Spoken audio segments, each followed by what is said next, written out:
mano, suprantat, dirbtuvė. Sakau, nu kur dabar man keltis iš šitų namų, šitiek, va čia tų visų, nu nemoku pasakyti, nu tai kur viską dėt, kur man, nei ant kambario mane kas priims, nei niekur, nu. O kai čia tupiu, tai aš čia va krapštausi, kai nesikrapštysiu, gal biskį, žinau, tvarkos tos bus daugiau, gal ką, gal tada kitaip viskas bus.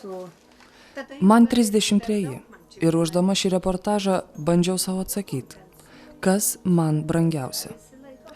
Tai tėvai, sesuo, artimieji, draugai, darbas, tai, ką aš turiu. O kas svarbiausia 75 moteriai, vienišai moteriai, kuri neturi nieko. Laikas. Pone Danute, bet ar jūs turit ką nors iš artimų? Na, žinot, yra pusseserių keletas, yra vienas pusbrolis dar, bet, žinot, na, jie gyvena savo šeimus, savo gyvenimą gyvena. O kur jūsų šeima? Mano šeima Kapuos. Visa šeima Kapuos. Dėl to aš iš Marijampolės persikėliau čia, kad tvarkysiu kapus. Tai va tokių tolimesnių giminių, ten pusbrolių, pusbrolėjau, tai šeimose būna, nu, daug laidotų, ten tų metinių ir tų keturnedėlių. Tai va, tai tada ten pasimatom, susitinkam, taip. Tikriausiai supratot, ką norėjau pasakyti šiais ponios Danutės sakiniais. Ir labiausiai tiems, kurie skuba, lekia ir mano, kad laikas tai pinigai. Deja, laikas tai laikas, kada gali pabūt kartu. Tačiau ne čia ponios Danutės bėda, kurią šiandien parduodam. O parduodam godumą. Su tai moterė mes, nu, prieš kokią 13 metų, taip jau pasakysiu, aš gyvenau tada Marijampolėje ir jinai gyveno Marijampolėje. Ir mes dirbom abidvi vienoj pamainoj cukraus fabrike. Va, ir taip susipažinom, mes dirbom kokius 3 sezonus. Nu ir tas josios sūnus, kur dabar kalėjime, jis atbėgdavo ten pas mamą į pamainą, ten nelabai toli gyveno. Va, atbėgdavo ir aš jį tik tai tada mačiau tą vaiką. Iki dabar aš jo jau buvau niekada nemačius ir josios nemačius. Ir niekad su jie nebendravus, tai 13, sakau, ar 15 čia metų.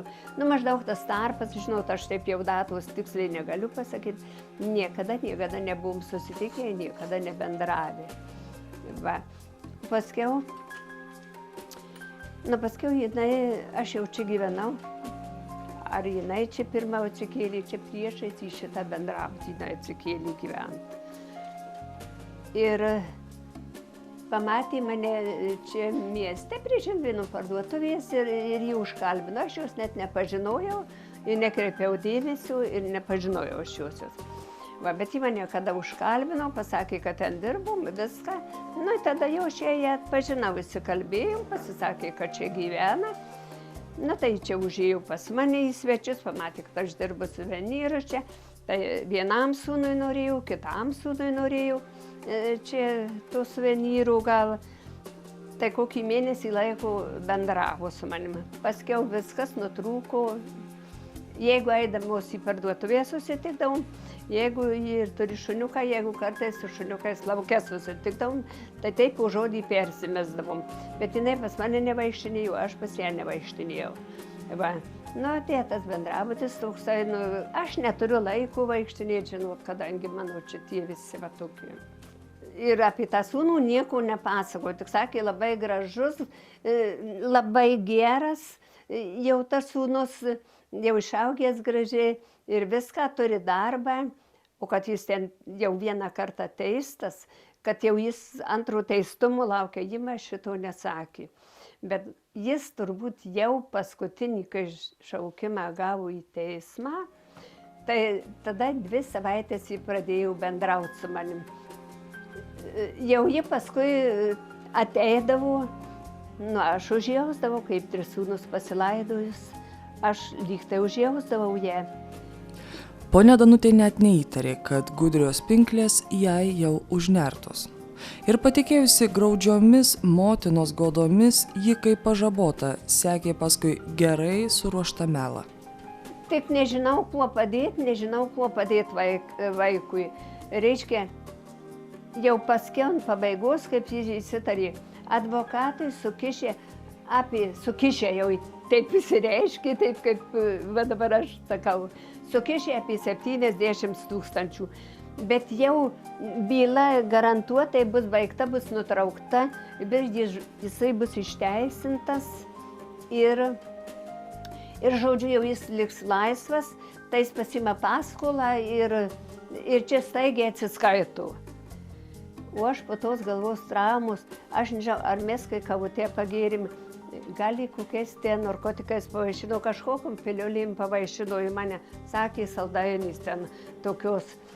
Nu, labai man jos skanios buvo, tai aš kelias suvalgiau ir aš nežinau, kokį man jos poveikį turėjau.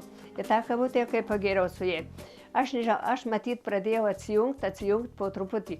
Jeigu tas sūnus narkotikais prekiavo, jis tikriausiai žinojo dozę ir kiek, ar tai įtakavo, bet aš kitaip neįsivaizduoju, kad aš galėjau šitaip iki šito daryti.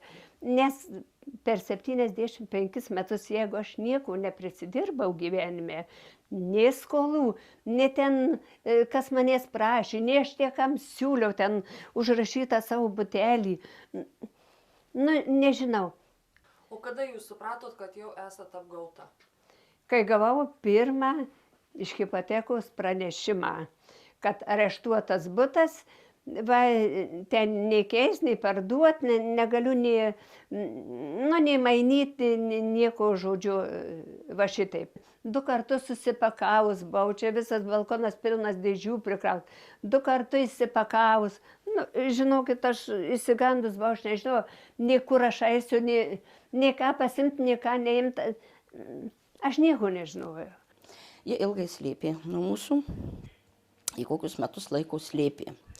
Tai čia tokių pažymų reikėjo, jei tai tokių, nu kokių jie prašė, tokių aš daviau tų pažymų, žinot.